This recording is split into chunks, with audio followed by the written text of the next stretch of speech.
It's the Farmer to Farmer Podcast, episode 46, and this is your host, Chris Blanchard. When today's guest, Leslie Cooperband, and her husband, Wes Jarrell, started Prairie Fruits Farm and Creamery in 2005, they didn't expect the goat dairy and creamery to become the primary driver of the farm. But life has a way of providing surprises and new directions.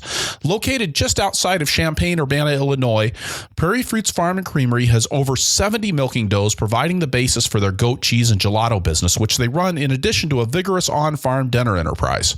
We discuss the history of the farm and its various production and marketing outlets, including market development, how Leslie and Wes navigated the regulatory landscape in a state that lacked farmstead creameries at the time, and how the farm has grown and changed to meet the realities of the farm economy while staying true to its principles. And we dig into the nuts and bolts of the record keeping Prairie Fruits uses to keep on top of the profitability of the various enterprises and marketing outlets, including on-farm sales, farmers markets, CSA, and wholesale sales.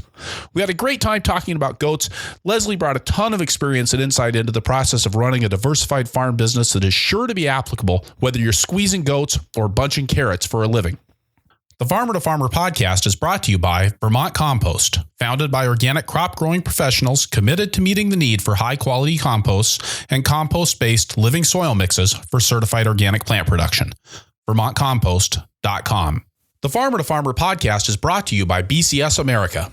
BCS two-wheeled tractors are versatile, maneuverable in tight spaces, lightweight for less compaction, and easy to maintain and repair on the farm. Gear-driven and built to last for decades of dependable service. BCSAmerica.com. Leslie Cooperband, welcome to the Farmer to Farmer podcast. Thank you for having me, Chris. It's so great to have you here, and I really appreciate you taking the time. When you look at all of the stuff that you guys have got going on, the farmstead dairy and the on-farm kitchen and the creamery and the agritourism and the goat cheese and the gelato and the CSA and the farmers market and selling stuff wholesale, I just look and I go, how in the world do you have time to do a podcast interview? Well, we are very much a seasonal business. A lot of people think that dairy is a product that they can access year round. And in our case, we milk our goats from beginning of March through middle to end of December. And that's based on their natural rhythm of fall breeding, spring kidding, and lactating for about 9.5 to 10 months. So we're actually in a slower time of year. We still have a lot of selling opportunities in terms of winter and holiday farmers markets. We also do on-farm sales. We have our last farm-to-table dinner this coming Saturday at the farm. So it's relatively slow, but there's still a lot going on. So could you give us a little bit of background about Prairie Fruits Farm and Creamery? You guys have a lot going on, and how much land are you doing on that? How many goats do you guys have? The other pertinent details for kind of giving us the overall scope of your operation. Sure. We've been in business as a commercial grade A dairy and farmstead creamery since 2005. So this is our 10th year as a dairy and a creamery. We initially purchased 7 acres of land. All of the land that we purchased, and including our house and a pole barn, were owned by a cash grain farmer. So when we started, we were basically wiping the slate clean and taking what had been annual row cropped land and converting it into perennial agriculture. In 2008, we were able to have a friend purchase the 15 acres adjacent to our property to the east. So we now manage a total of 22 acres. Of the 22 acres, we have an orchard that's about 2.5 acres in size. We have 8 acres of pasture that's rotationally grazed. We have a 2-acre prairie, and we have about 5 acres of what was a hayfield that is now more like additional acreage for browsing for the goats. Okay. And about how many goats do you guys have on the farm? In total, it's about 100 head, and that includes a little over 70 milking does, replacement yearling does, and 5 breeding bucks, a few retirees, and a couple of hangers-on wethers and pets that just kind of provide entertainment. I would think that 100 goats would be enough entertainment all in and of themselves. Yes, they're the milkers. They earn their keep, but they can also be naughty at times. We had a couple of goats when my daughter was just learning how to talk, and we would drive down the driveway, and one of poor Isabel's first words is she'd point out the window and she'd go, "Damn goats." And they must keep you busy. Yeah, they do. I mean, they are very clever and always looking for the angle, but they're also really loving and affectionate, and we raise them in a very intimate way. So they're very used to people, and they give back as much as they can sometimes cause consternation. The last time I talked to you was when I was coordinating the presentations for the Moses Organic Farming Conference, and you were a soil scientist at the University of Wisconsin at Madison. Yep. How did you get from there to making gelato on your farm from goat's milk? Well, it's been a long journey, but in actuality, both my husband Wes Jarrell and I are both soil scientists by background, and we moved from Madison to Champaign-Urbana in 2003 because he was offered a position at the University of Illinois as a department head. So when the offer was presented, I said that the only way I was leaving Madison was if we could have a farm. It was something that we both had wanted to have for a while, and the possibility of having a farm so close to town in Madison wasn't easily attainable. So that was one of the conditions, and by luck, we were able to actually find the property that we currently own, and purchased it. So we both were working as academics for the first several years of our farm's life. We put in our orchard in 2004. We got three does and one buck in the summer of 2004. We had become huge fans of one of the premier and pioneer artisan goat cheese producers in Wisconsin, Ann Topham, Phantom Farm. She has since retired, but she was really one of the first women to, well, all of them happened to be women, interestingly, to bring French style goat cheeses to the United States back in the early 80s, when people didn't even know you could milk a goat, let alone make cheese from it here in the US. So she became my mentor, and I was still commuting to Madison for the first year that we were here. So 2003 to 2004, I was still on the faculty in Madison. And she helped us out a lot, just in terms of understanding how to care for the goats, as well as the fundamentals of cheese making.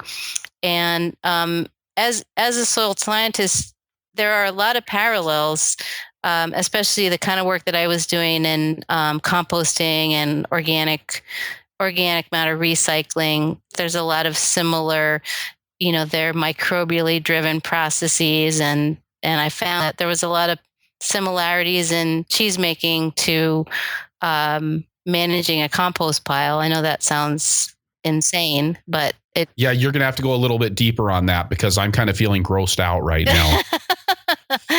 Well, in the sense that you're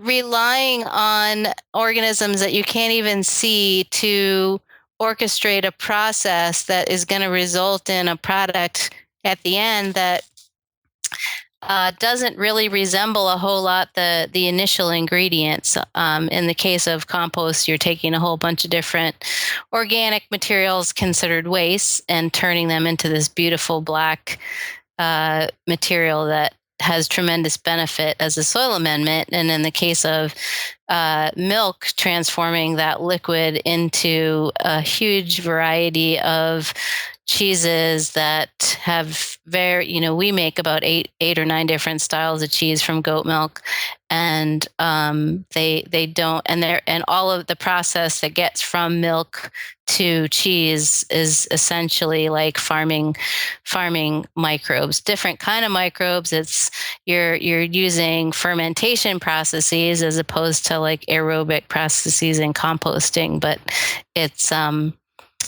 it's more similar than you would think. And although the hygiene thing is super important in cheese making. That was actually something that struck me in one of the interviews that I read, talked about you being out in the goat barn and changing into your blue coveralls from your white cheesemaking outfit to go out and assist in a birth with the goats. And I'm curious how you handle that when you talk about that hygiene issue, moving from what's really a birthing barn's a pretty dirty environment. Yes, it is. It's not, there's a lot of fluids and other stuff going on in that. And then you go into the cheese barn.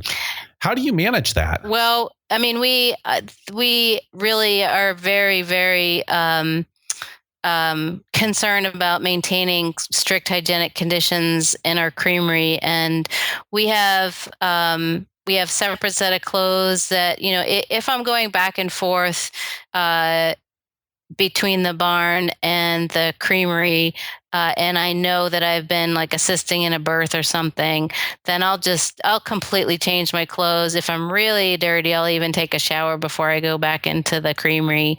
But things like that, especially during that spring time of year when there's a lot of action going on in the barn, there's often times that I'll just have to step away, do what I need to do in the barn, and then once things are stable, completely change clothes or shower and change clothes and go back into the cheesery. Wow. And are you the only person working on the farm? Is Wes still involved with the university, or is he working with you? No, he's retired. He retired about 5 years ago. And I was working part-time at the university up until 2008 or 9, I think it was. I think it was 2009. And we have a staff. We don't have our own children to help with the farm. So we have, I have 2 people helping to make cheese in the creamery. We have had a full-time executive chef running the kitchen and a sous chef. We have a full-time herd manager. We just hired her this past spring. And then we have several part-time people that help, people that do part-time milking shifts, people that help with the food preparation and with serving the food. And then we had an intern this past summer who helped us in the creamery. And then we also had a halftime person spinning our gelato. Well, that's a real cast of characters. You've got oh yeah. It comes off as being much more of a smaller, 1 or 2 person operation, but you've got a pretty. I guess with that much going on, I didn't realize that you were doing quite so much with the kitchen work. I knew you had the goat cheese and the gelato, but it sounds like if you've got a chef and a sous chef, you must have a lot of work going into the farm dinners that you guys do. Yeah, well, the farm dinners started out as something that we did very much part-time, and it was event-driven, and it was only like a few of them a year. And their popularity just kind of moved us into a more frequent offering. But we still do 14 of those long, slow food farm to table meals a year, starting at the end of May into that first week in December. But the other business started coming in terms of other food opportunities. Folks were wanting to book private events. We partnered with some local breweries and wineries to do some food events around the wine and beer. We have done more informal, no reservations kind of things. Like we do spring breakfast during kidding season. We had done what we called Third Friday pop-up, where it was basically once a month, come on out to the farm on a Friday evening, get some food at really, really reasonable, inexpensive cost, listen to some live music and just kind of enjoy the farm. And so we did that this year and the year prior. And all of those activities just blossomed and required us to have our chef, who started part-time after she had actually started working with me in the creamery before we decided to put in this commercial kitchen.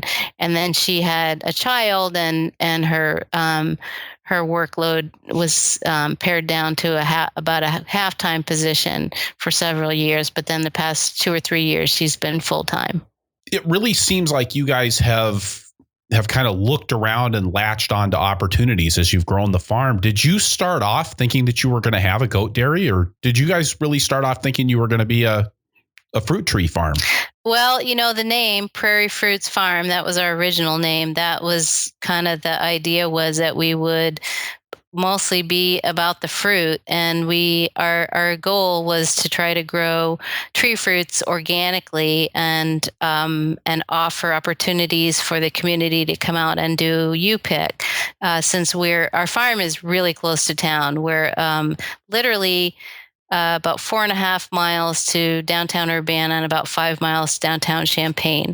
And the community size combined, the two cities, is close to 100,000. It's a university town, but folks are often looking for those kind of opportunities to connect with farms and farmers. We have a fantastic farmers market in downtown Urbana.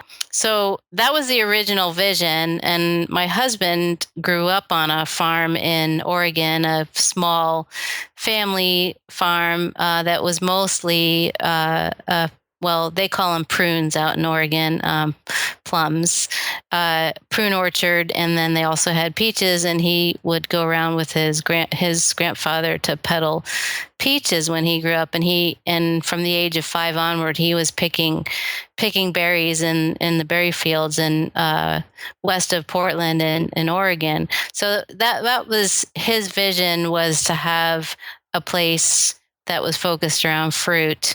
The goats and the cheese was more my idea. But when we moved here and we started scheming about what we wanted, I don't think we ever dreamed that we would have a dairy milking 70 plus goats and putting out 14,000 pounds of cheese a year and having so many visitors to the farm and farm to table meat. I mean, none of that was, we didn't sit down and say, okay, here's our 5-year plan. And everything evolved very organically. How have you made decisions about what to follow as those different opportunities presented themselves? Well, what Wes likes to say, that we are very much of the learn by doing school of operations. So we'll try something, and if it resonates with the community and the customers, then we'll keep doing it. And then unfortunately, neither he nor I come from a very strong business background. So the decisions are not motivated primarily by the economics. It's often like, oh, wouldn't this be cool? And oh, people seem to like this, and oh, let's do this. And that's kind of how it works. Do you guys, after the fact, sit down and do some financial analysis? Yeah. And yeah. Okay. Yeah, and we're getting better. I mean, we have to. I mean, it has to. We have learned a lot over the years, and it can't just be because it feels right. It has to make economic sense as well. I would think that a lot of the things that you're doing would be real challenges from a regulatory standpoint. I mean, you moved from Wisconsin to Illinois and started making cheese, which is not the direction you're supposed to go when you want to make cheese.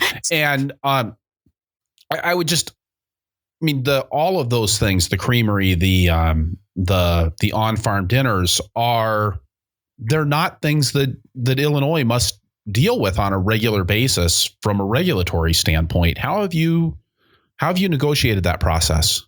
It was a really tough go initially. When we decided that we were going to explore what it would take to become licensed as a dairy and creamery, we invited the in Illinois, it's the Department of Public Health who regulates dairies and dairy products. So we invited our regional regulator to come to the farm to talk to us about what it would take to become licensed. And he was highly skeptical that you could have dairy barns and a milking parlor and a creamery in the same location without killing people. And we had to convince him that yes, it could be done, that there are lots of other places in other states that are doing this very thing. We educated ourselves first so that when they would come back and say, well, you can't do this, you can't do that, we could present them with cases of where it had been done and had been done safely and under a regulatory framework.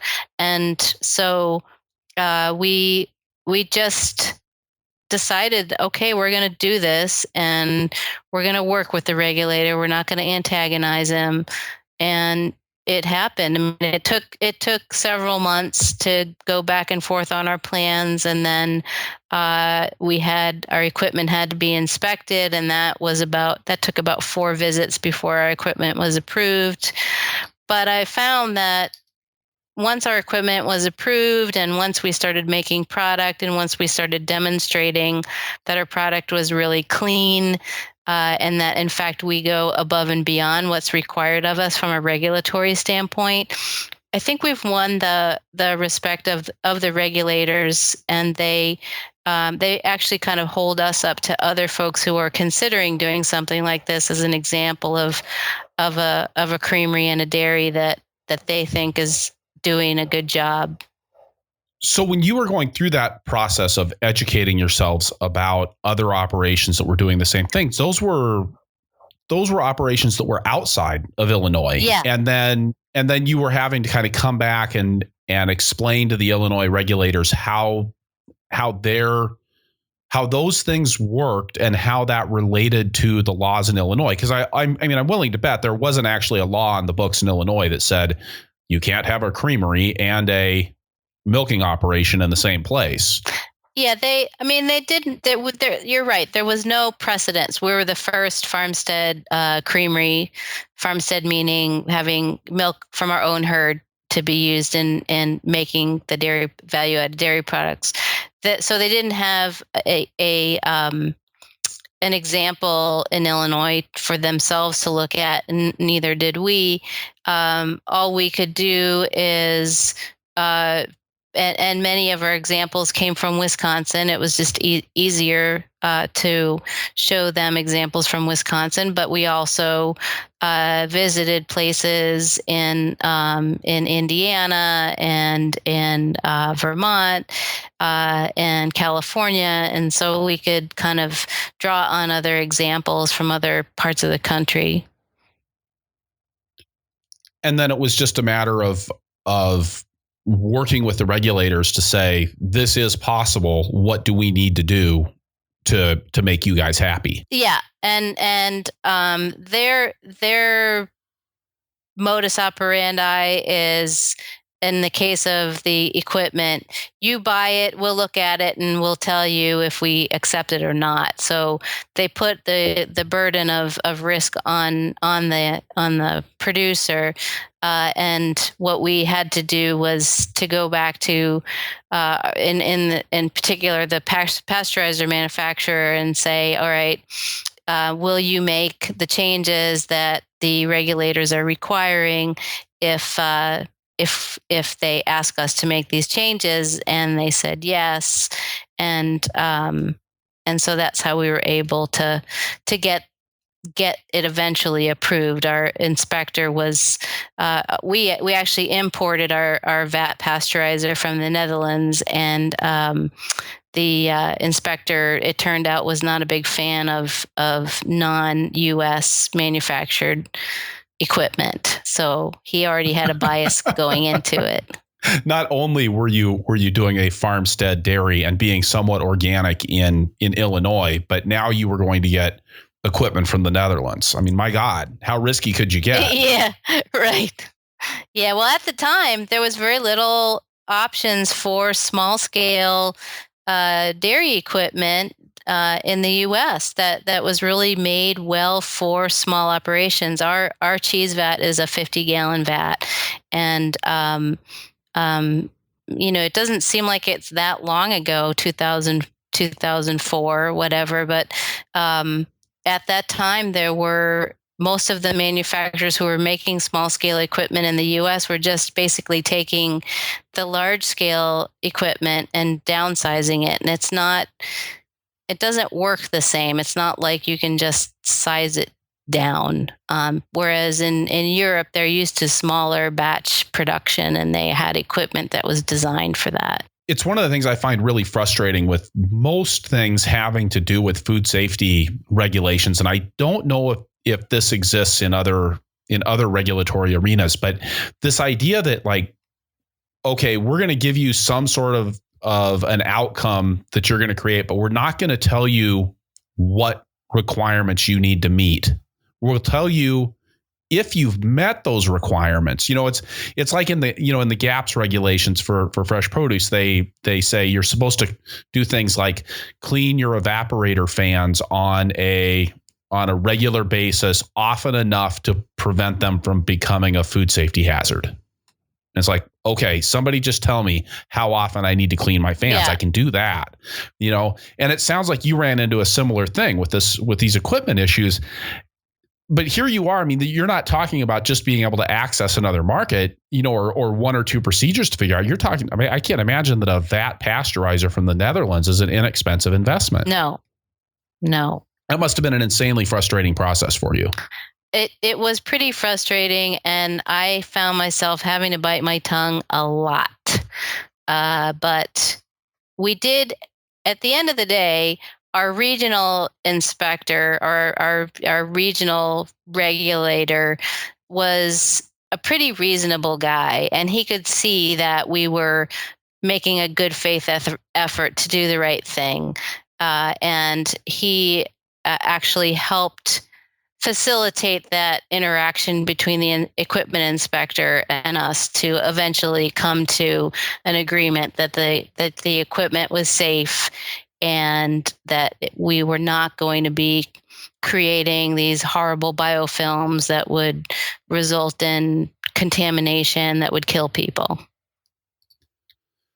And then, of course, once you guys got done with that process, you decided to make unpasteurized cheeses in addition to your pasteurized cheeses.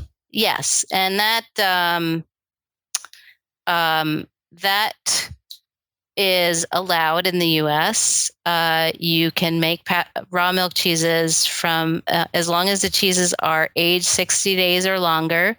We did have a little bit of back and forth discussion with our regulators, and we've always been very upfront. They don't like secrets. That was another thing that I found, is they really don't like to find out after the fact. So we're often very proactive in saying, hey, we're going to do this, and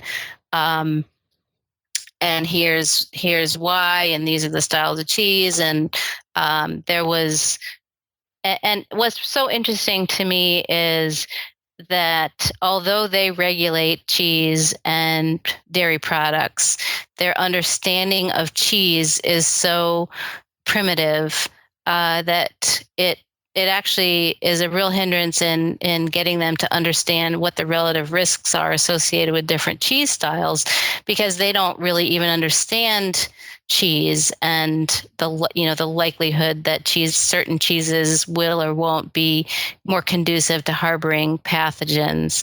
So I found, as a scientist, I could easily find data and studies and show them to them that said, hey, I can make this style of cheese with raw milk, and here's why, and here are other examples of this style of cheese from raw milk, and the incidence of foodborne illness is next to nothing, and here's our protocol for how we deal with the aging of the cheeses. And they slowly have come around. And the big thing, with the Food Safety Modernization Act now is FDA now has a wider jurisdiction on facilities like ours. In the past, since we are what's called a manufactured milk processing facility, and we don't do a whole lot. We do some out-of-state shipment, but very little. 98% of what we produce stays within the state of Illinois. We really weren't of concern to the FDA, but now with FSMA and their concerns over raw milk cheese and raw milk in general, they have a very negative attitude toward raw milk. They are, and they have a bigger budget to enforce their perceived rules. The FDA has been here several times in the past few years taking samples of our raw milk cheese. That's got to be a little bit frightening. Or maybe not. Maybe when they're taking those samples, you just look at it and go, we know it's good and it's not going to be an issue. I do actually have a lot of confidence. And if I don't have, we do a lot of our own in-house testing. There's a lot of tools on the market now that enable us to relatively inexpensively test for pathogens in-house and test the cleanliness of our milk before it even goes into making the raw milk cheese. So if we have any concern that there was a problem with a particular batch of milk, we have a record from our own in-house testing of that milk, and then we will also send independent samples of cheese to an outside lab to verify that there's no problems. So I do have a lot of confidence, and they found absolutely nothing. So they've collected samples from us for 3 years in a row, and we've had no pathogens to speak of. How does the insurance agent who provides you your liability insurance, how do they think about the raw milk cheeses? They haven't expressed any concern about it. They know that we make raw milk cheese. We have a really comprehensive product liability insurance, and somebody else asked me that. We were giving a workshop here at the farm on beginning dairying, and somebody asked about how do we get insured if we're making raw milk cheese, and our insurance company has never expressed concern about that.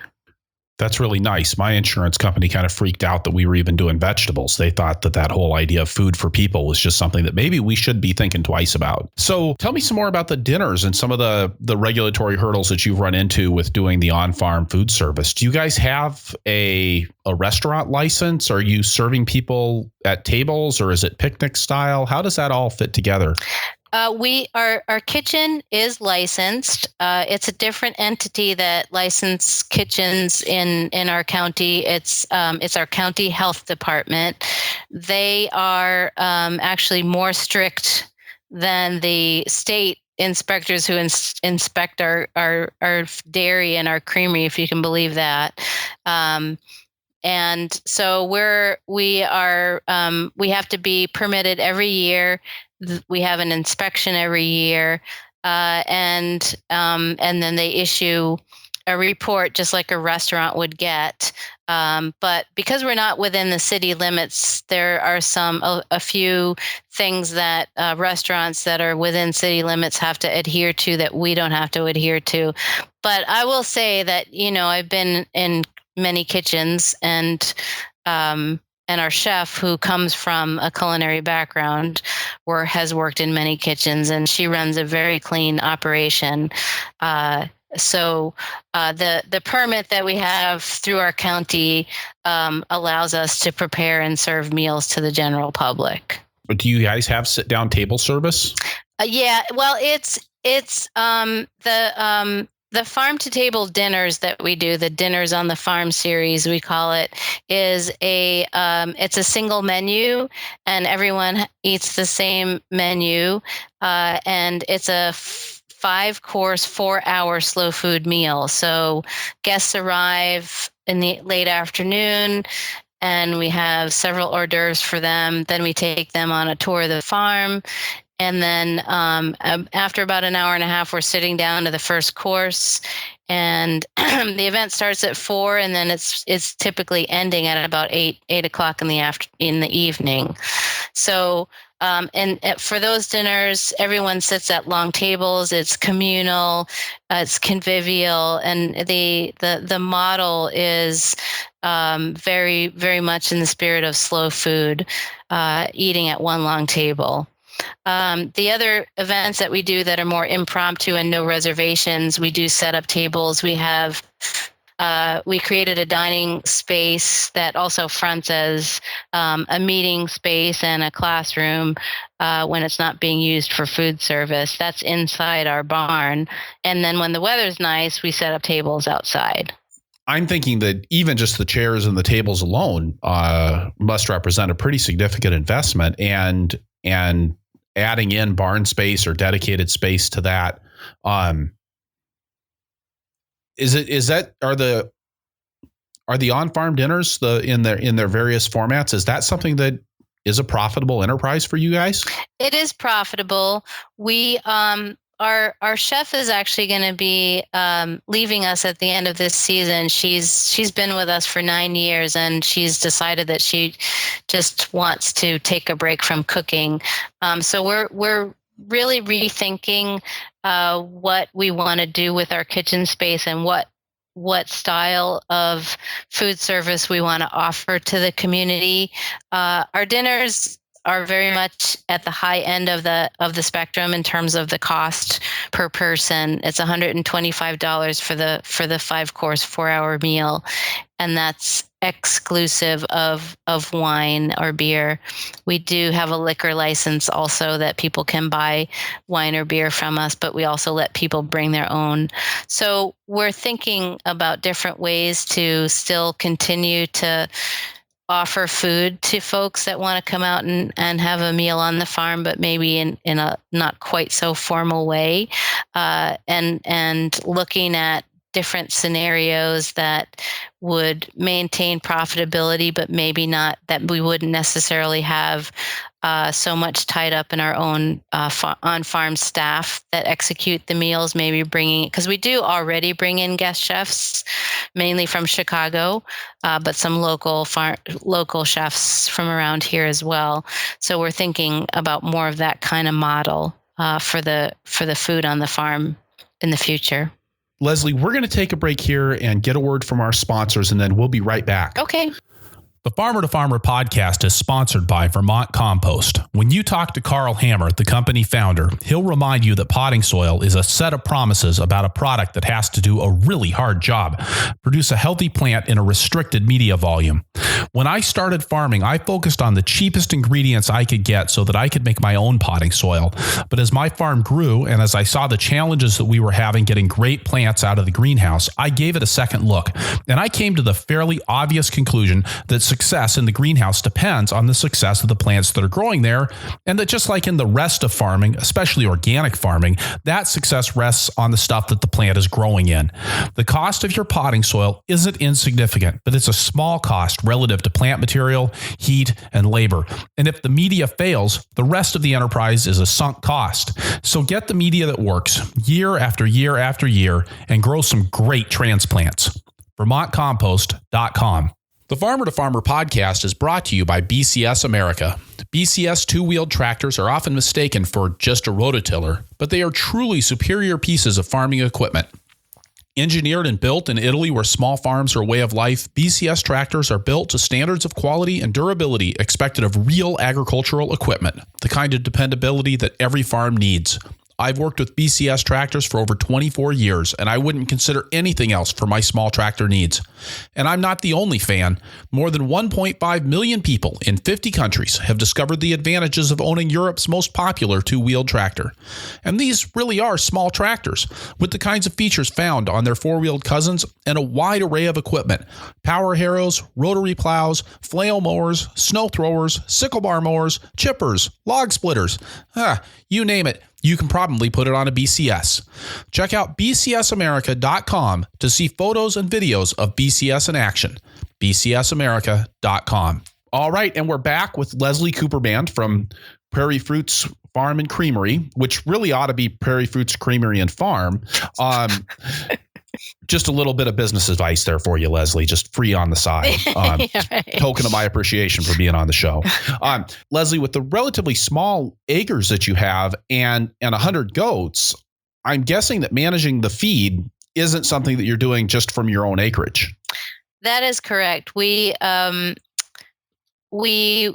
were able to when we started the dairy herd. And our first year that we were licensed as a commercial dairy and farmstead creamery in 2005, we milked 25 goats, and we had more than ample acreage to pasture them. We had initially envisioned having our herd and all of our land be certified organic, and we were purchasing a grain ration from Wisconsin, certified organic grain ration, but that proved to be unsustainable in a number of ways. So we decided that we would find a local feed mill that could develop a ration for us and support our local grain economy, even though it's not organic, and that would be more acceptable to us and more cost effective. We also had to find other farmers to purchase hay from, because we definitely didn't have enough 7 acres and 3 of that being orchard. We definitely didn't have enough land to grow our own hay. So we were able to find, between the Amish community to the south of us and just other folks around here who mostly do cash grain agriculture, but there are a few remnant alfalfa fields around.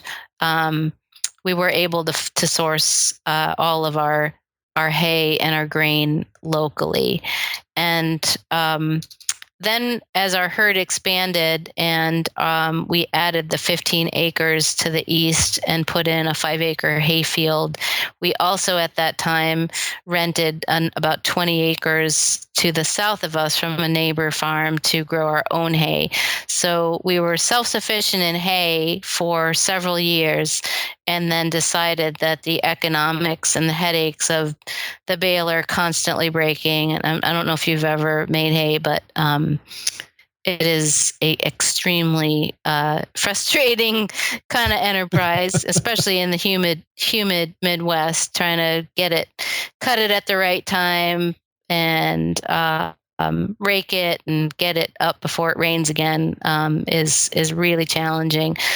So we decided to get out of the hay business, and that was I think 2 or 3 years ago, and now we're back to purchasing local hay and purchasing local grain, and we have about 13 acres for the goats to pasture and browse.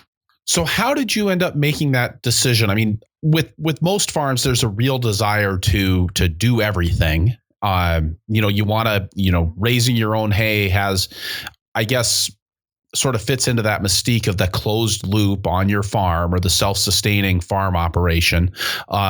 Did you guys do an economic analysis that said, hey, we're spending a lot more money raising hay than we would be if we bought it? Or was it a lifestyle decision? How did you come to that? It was definitely an economic decision. We did an economic analysis. And part of it too was, if we were just a dairy and a creamery, and we had access to additional land and in terms of renting, it may have made more economic sense. But at the same time that we're scaling up the dairy and the creamery, we're adding these other enterprises, and the time to manage hay fields properly, the time to deal with equipment that was constantly breaking, or even just having enough money to purchase a baler that wasn't 25, 30 years old. And, Right. it wasn't, although it was looking at the costs and revenue offset by purchasing our own hay, doing that cost benefit analysis, it was in the context of taking on this commercial kitchen and farm to table meals and things like that. So I think it could have played out differently if we were really just about the dairy. Right. But you've got the dairy, the cheesery, the gelato, the dinners, the farmer training, Yep. the orchard. Yep. I mean, all of these different aspects. I would imagine that the record keeping around that has got to be some kind of a nightmare. It has been, and record keeping is often the Achilles heel of many farmers, and certainly we're no exception. But we had to get better at it. We had to really be good about how we enter information in our bookkeeping software. We started collecting a lot more data on. We started doing what's called DHI, dairy herd improvement. So we actually know how much each of our does is producing every month, what the butter, fat, and protein content of her milk is, what her somatic cell count is, so that we can make informed decisions about what genetics to keep in our herd, what genetics to move on down the line.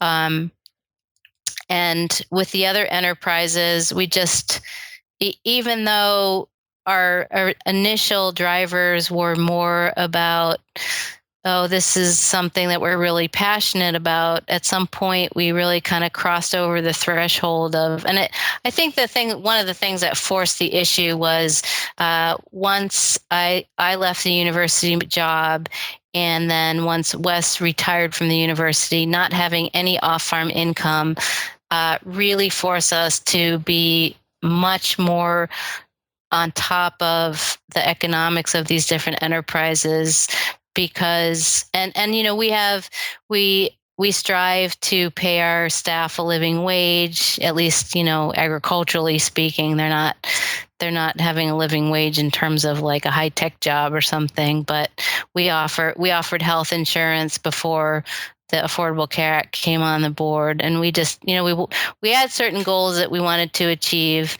and we had to make things work financially. That's not to say that because we're such a hyper seasonal business that there's times of the year that cash flow is really tough. It still is, but we're just a lot more aware of the economics of what we do than we were when we started 10 years ago. I'd really like to dig into the nuts and bolts of how you do that financial record keeping for all of these different enterprises. Okay, well, I don't know how familiar you are with QuickBooks, but within QuickBooks, you can actually have what are called classes. So you can designate a class to every single either revenue source or cost, and then you can do profit and loss by class. And so we have a class for cheese, gelato, kitchen, education, and then I think we have kind of a catch-all for general farm kind of things that don't fall into any of those particular categories. And by segregating our expenses and our revenues by class, that helps us to evaluate each of those enterprises. Yeah, that class tool in QuickBooks, I think, is one of the most underutilized resources in that program, which I think QuickBooks suffers from a lot of feature bloat, but that's one that really is something that I feel like almost everybody would benefit from doing some exploration and just thinking creatively about how you can make use of being able to not just say that that this is this is an expense for, in your case, it might be, chemicals on the farm. And maybe you're then saying, well, geez, these chemicals are going into being sanitizers in the cheesery.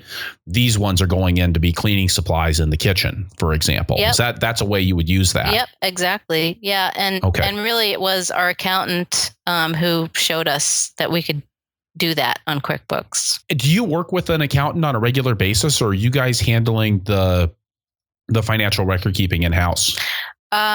We realized that Wes was doing a lot of the books then we would have our an accountant come once a month to kind of do payroll and a few other sales tax and payroll tax and things like that. But we realized 2 years ago that we weren't getting the service that we needed, and we hired a new accountant who then really helped us take a hard look at our books and reorganize using this class structure. And now we have a person who is more of a bookkeeper who comes once a week to basically help keep us on track and enter payroll and submit certain taxes and pay the bills. And then Wes does some of the other bookkeeping things. And then our accountant just kind of keeps a watchful eye, because the accountant is expensive. They're very good, but they're expensive. And then they prepare our federal and state taxes once a year. Right. So you don't just have, what somebody might call a farm accountant or a tax accountant. You've really got an accountant who's much more involved in your business throughout the course of the year. Yeah, because, we're a business, and I mean, we're a farm, but we are a business, and because it's a pretty complicated business. And, Wes and I, that's not something that we would prefer to spend time doing if we had our choice. I'd much rather be with the goats or making cheese or selling our products, and he'd much rather be outside doing stuff. So it's a real struggle for both of us. And so we decided we've got to acknowledge that this is not our strong suit, and we've got to bring in some help, especially, there's times of the year, like in kidding season in the spring, where we're just going 16 hours a day, and babies being born left and right, and going on like 4 or 5 hours of sleep. And yet there's still bills to be paid and staff to be paid. And having that outside person who comes in is just a lifesaver. How long did you have to look to find somebody that was able to provide you with the level of service that you needed and was really able to understand your business? That's something I feel like I had a hard time with when I worked with accountants, getting somebody who really got what we were doing and didn't just say, "Oh, you're a farm," but understood that we were a diversified vegetable farm with a lot of different enterprises and a lot of different sales outlets that all needed to be managed in different ways. Yeah, I think that it takes a willingness on their part to be educated about the kind of what I would call this is really a modern farm, and it's a farm that is not a commodity farm. And around here, that's the predominant experience that people have is agribusiness or commodity farms. But if they have a willingness to understand it, and at the end of the day, it's more the businessness of it, if that's a word, is more prominent than I think we would like to admit. And that's the part that they really can sink their teeth into and enjoy and help us get over the hurdle. The accountant that we have, it turns out he and his wife have their own goats, and they have a big family, and they're kind of a self-sufficient farm. And so in a lot of ways, he could get what it is that we're doing, even though we're doing it on a commercial scale. And we found him just, friend of a friend kind of thing. And then our bookkeeper was recommended from our accountant. So that's how that came together. Somebody that the accountant obviously feels comfortable working with. Yes. So you guys have a number of different sales outlets in addition to all of these production enterprises. You sell the cheeses, and the gelatos are going, you sell them to stores and I think restaurants. You do the CSA where you're providing goat cheese and gelato on a weekly basis to folks. And then you've also got going to farmers market. How are you tracking all of that and those enterprises through QuickBooks? When we incur sales, we can attribute it to a different location. So we can even attribute it to specific farmers markets because Chicago has a different sales tax than the rest of the state.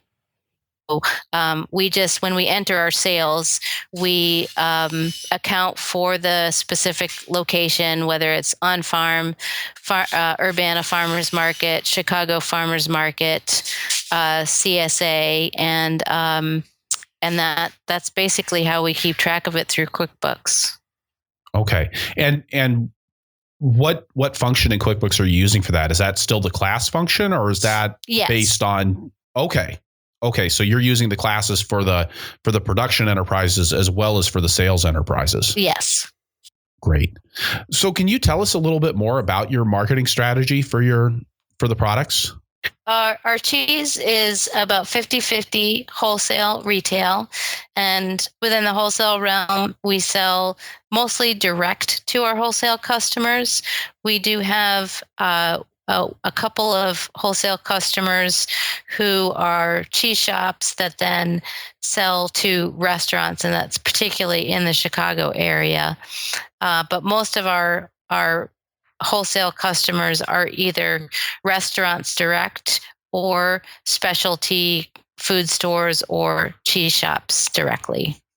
And then our direct retail to individual customers is through the 2 farmers markets that we do and through our CSA and through on-farm sales.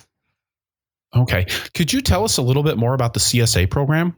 Because to me, like a gelato CSA sounds like pretty much heaven. Yeah, it's a really nice way to interact with a customer base that we wouldn't necessarily have. So we have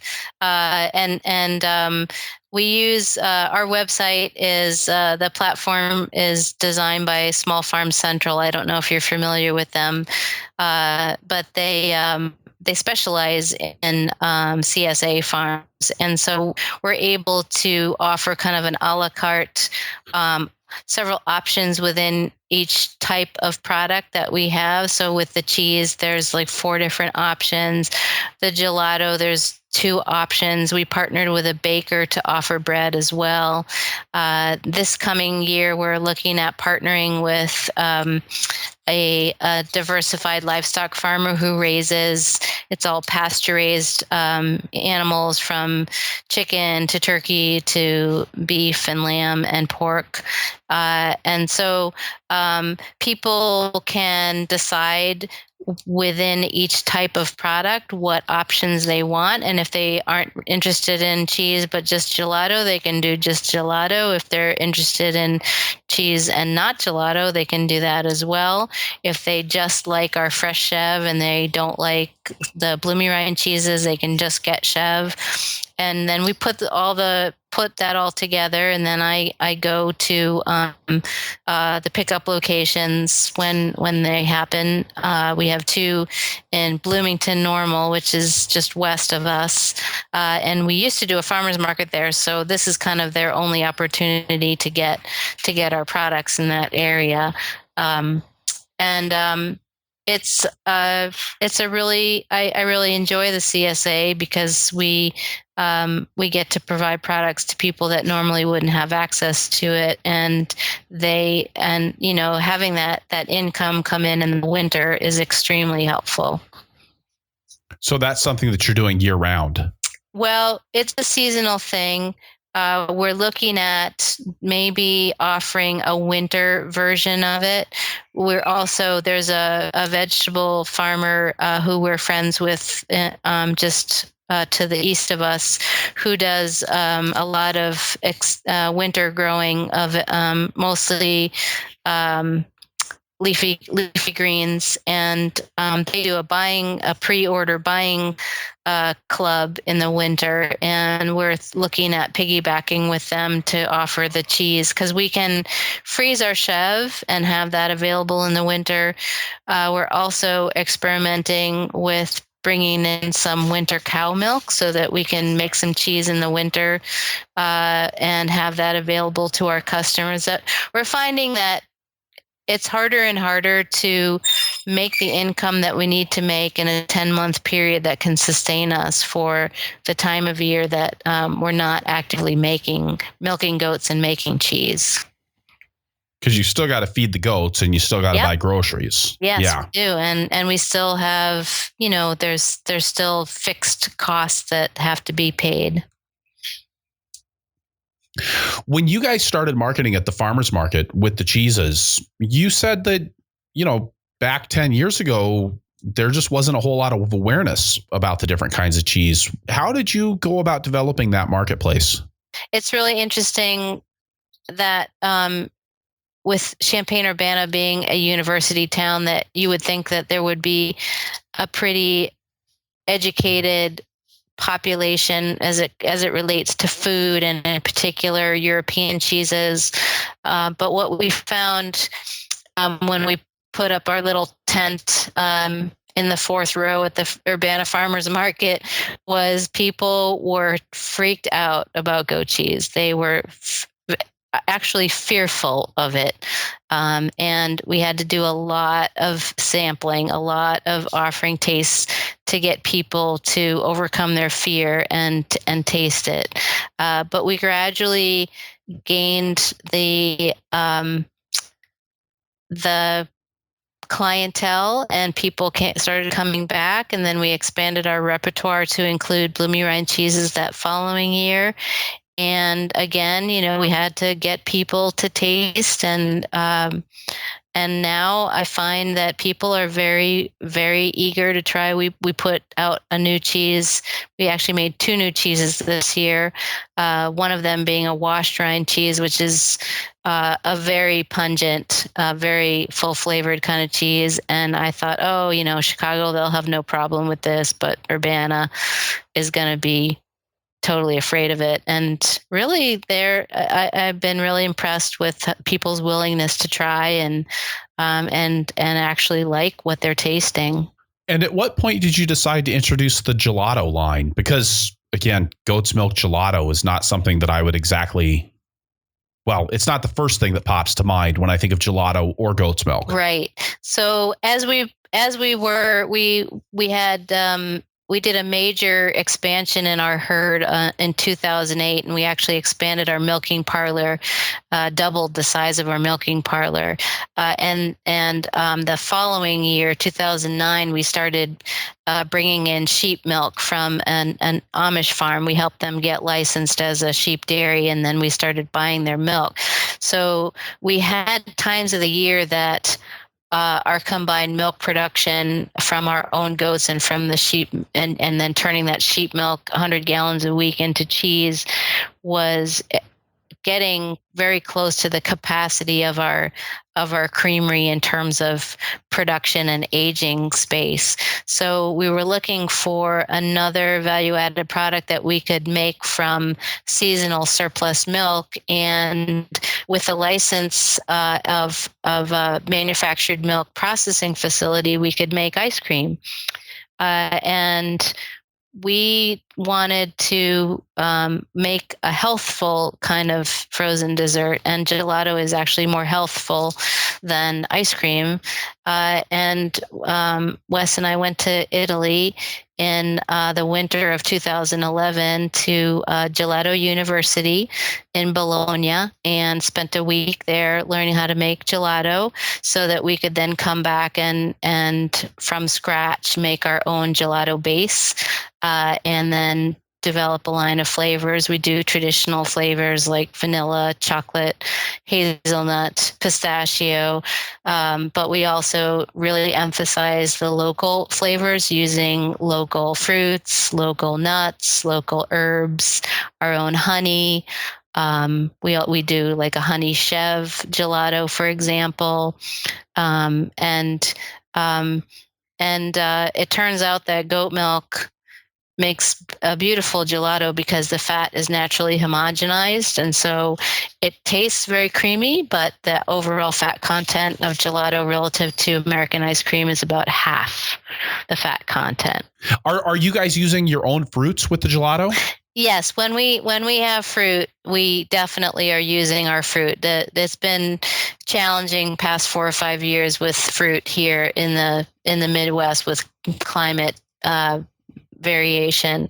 But when we have fruit, when we have peaches and berries, we've definitely used our own fruit in production.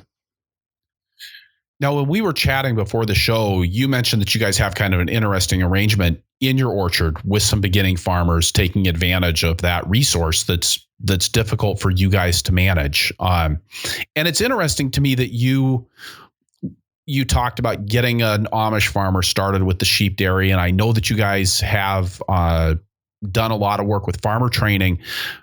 Can you talk a little bit about how you're involved in getting more farmers onto the land? Yeah, well, in the case of the two women that have taken on managing the orchard, they started this year. One of them is actually one of our cheesemakers, and the other one is a longtime friend of hers who is an amazing baker. And they came to us with a proposal last year that we would share in the cost of inputs, and we would continue to manage the orchard organically. Even though our land is no longer certified organic, we manage it organically. And they would provide all the labor, most of the labor. And then we would share in the revenue from the sale of fruit or fruit-related products. And so this year was the first year that we tried it, and we actually had a pretty good year in terms of peaches and apples. Not so great on blackberries, but peaches and apples and some pears were all really good this year. And they put in a lot of work. They had really grand ideas about adding new plantings, and it was really good that we didn't do that because they got to see how much work to actually have a go, a real legitimate go at managing. Even though it's a really small orchard, it's still to do the pruning and managing pests and diseases and all that kind of weed control. It's very time consuming. So I think they had a very successful year. The woman who was a baker turned a lot of the seconds and thirds into incredible baked goods that they sold at the farmer's market. And I would call it a success. And so that's, and we're looking forward to next year. We're actually going to, in a few minutes, going to be meeting with the two of them to talk about what we hope to achieve for next year. And the other farmers that we have encouraged, the organic vegetable farmer who I mentioned earlier, that was in partnership with the Land Connection. She was been renting an acre of our land and growing her own vegetables. And she just added laying hens, and she raised a few hogs this year too, because this year with the wet spring, really tough for a lot of the farmers in our area. We were fortunate because we're on a tiny bit of a rise here, but a lot of people were just totally flooded out. It was a really rough year in the really Midwest for growing vegetables. Yeah, unless you were way up north. Yeah. Yeah.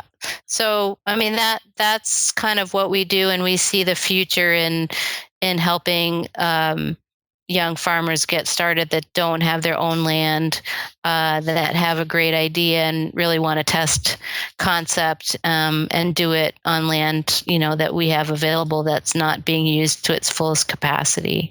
I just really like that. And especially with what you did with the orchard, kind of taking this underutilized resource on your farm and letting somebody see if they can really utilize it.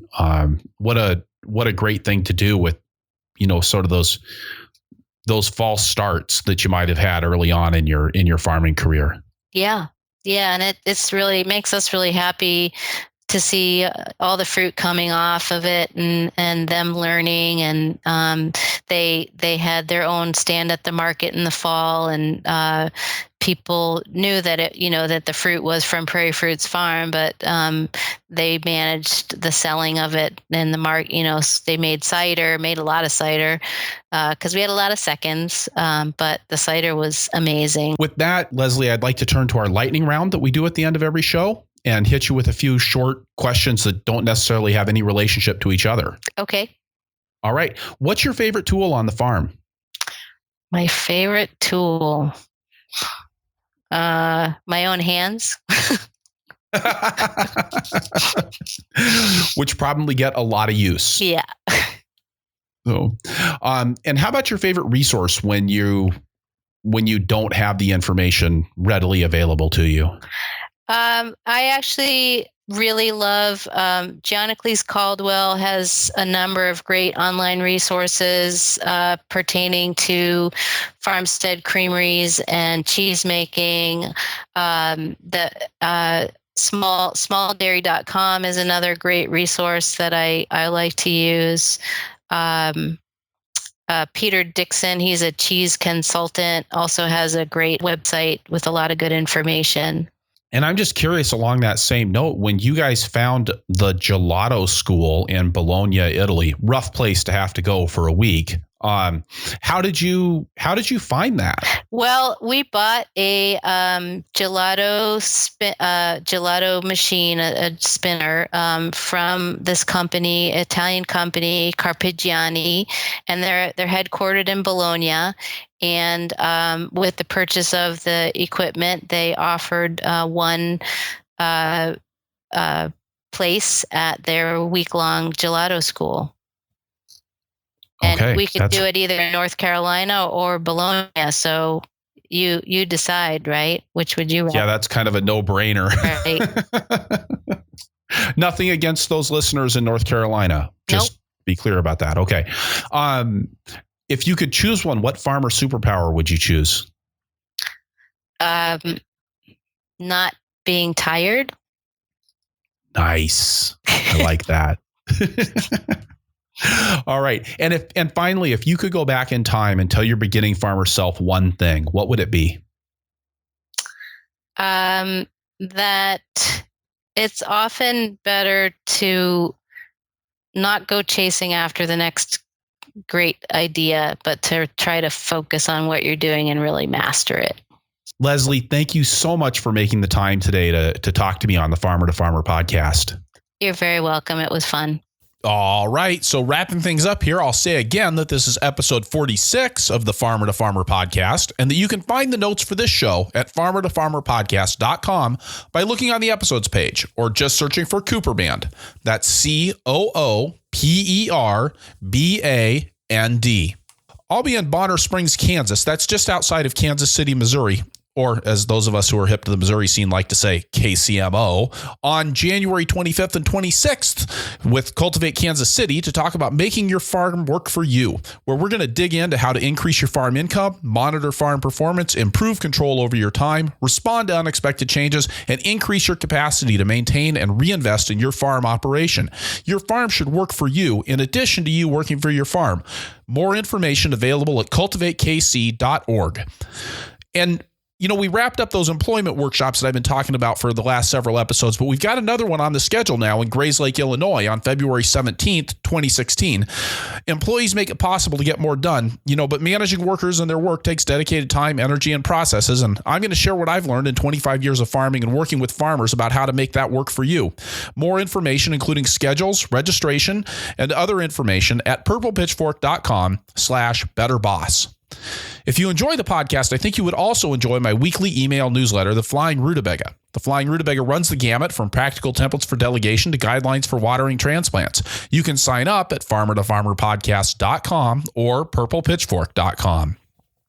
I've heard from several people that the Farmer to Farmer podcast has been a topic of conversation at conferences around the country. It means so much to me that so many people are choosing to listen to the show. I'm so grateful to be able to give something of value back to this community that has meant so much to me for so many years. If you enjoy the show, there are two great things you can do to promote the Farmer to Farmer podcast's continued success. First, leave a review on iTunes. Reviews on iTunes are the bread and butter of making this show available to an ever wider group of listeners and provides a real metric for the engagement of our listening audience. Second, let our sponsors know that you're listening to the show and that you appreciate their support of it. I couldn't put the time and energy into the show that I do week after week without their backing. And I love the suggestions I get for guests on the show. It's great to hear about the wonderful farmers out there, and many of our recent guests came about only because listeners like you took the time to visit farmertofarmerpodcast.com and fill out the contact form with a request to hear from a specific person. So if you see somebody at a workshop this winter, or know a fantastic farmer in your neighborhood, or just want me to find somebody to address a particular topic, goat dairy was one of those, and you want to hear them on the show, let me know. Thank you for listening. Be safe out there and keep the tractor running.